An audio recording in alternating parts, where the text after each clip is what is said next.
ကျွတ်လာဆန်ဒီနေ့ရှိရနေမှာဒီဆမ်မနေတဲ့ဆလင်မြို့တောင်ပြည်တဲ့ဆွန်ပေါင်းစရက်ကိုဆမ်မကဆွန်ပေါင်းသွားတော့မှာအဲ့တော့မနေ့ကပန်းလေးတွေကတ်ထားတယ်ပေါ့နော်ပန်းကတ်ထားတဲ့ဗီဒီယိုလေးမှာလာရေးပေးတဲ့သူလေးကတာတုပါဆရာမတဲ့နော်ဆရာမကိုတာတုခေါ်ပေးတဲ့အတွက်နော်ဆရာမလည်းဒီနေရာကနေနော်အထူးကျေးဇူးတင်ပါတယ်နော်ဒီဆရာမပြုလုပ်လိုက်တဲ့ကုသိုလ်မှန်သမျှဆရာမတွေးလိုက်တဲ့အတွေးကောင်းမှန်သမျှပေါ့နော်ဆရာမမှာရလာတဲ့ကောင်းတာတွေမှန်သမျှဆရာမရဲ့ဒီမှာfamily လို့ဖြစ်နေကြတယ်follower လုပ်ပေးတဲ့သူအားလုံး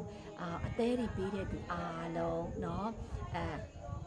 ထပ်တူကုသိုလ်တွေရကြပါစေဘာမှလုံးမပေးလဲညီယုံတဲ့တင်ကိုပဲကုသိုလ်တွေရပါစေလို့ဆရာမဒီနေ့ကနေဆုတောင်းပေးပါတယ်အဲ့တော့ဆရာမကနော်ဒီနေ့သွားတော့မယ်ဇရက်ကိုဒါလေးကတော့ဒီနေ့ကြက်သားချက်နော်အဲ့လိုမျိုးအင်ဂျီ60 90 80လောက်ပေါင်းတယ်ဒီနေ့အာလူးတုပ်အဲ့လိုလေးပေါ့နော်တအိမ်ကိုဒါစွန်းပေါ့နော်သွားပေါင်းတော့မယ်ပြီးရင်စွန်းပေါင်းပြီးလို့ရှိရင်စားသွားတင်ရတော့မယ်ဆရာမလေးအဲ့တော့ဇရက်ကိုလိုက်ကြည့်ပေးပါအောင်အဲ့တော့ဆရာမတို့ရဲ့ဇရက်ကလေးကအရန်ကိုမှနော်ဒီချစ်စရာလေးဖြစ်သွားပြီဆုံးပေါင်းပြန်ခဲ့ပြီလားဆုံးပေါင်းပြန်ခဲ့ပြီတာဓုပါဟုတ်ပြီနော်ကျေးဇူးပဲလှလိုက်တာတော့ကြီးဆရာမလေးသွားနေပြီဒီမှာစွန့်ကြိုင်လေးနဲ့သွားနေပြီမနက်ပိုင်းအကျော်မပြတ်တယ်လေကောင်းရတယ်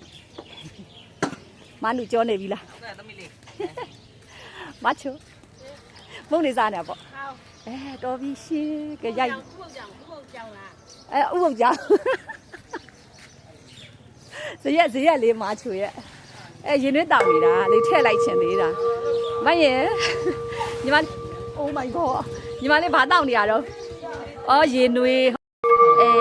ကဲအဲ့လိုမျိုးဇရက်မှာပါရှင်မောင်လေးကအားရပါရတီးနေဝစ်ဇရက်ဟုတ်တယ်ဝစ်ဇရက်လို့ခေါ်တာဆရာမလေးရောက်ပြီ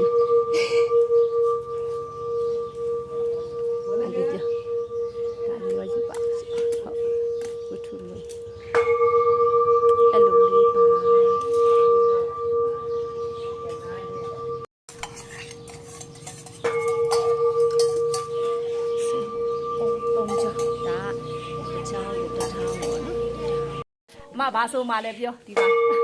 မှာမဘာဆိုမှလည်းပြောလေမထွင်ကဒီမှာအမကိုကျမ်းမာရေးကောင်းအောင်ရဲ့ငွေတွေဝင်အောင်ရဲ့ဟုတ်တယ်အမလည်းကြုံတော့ဒီမှာ Oh my god ပြန်တော့မယ်မ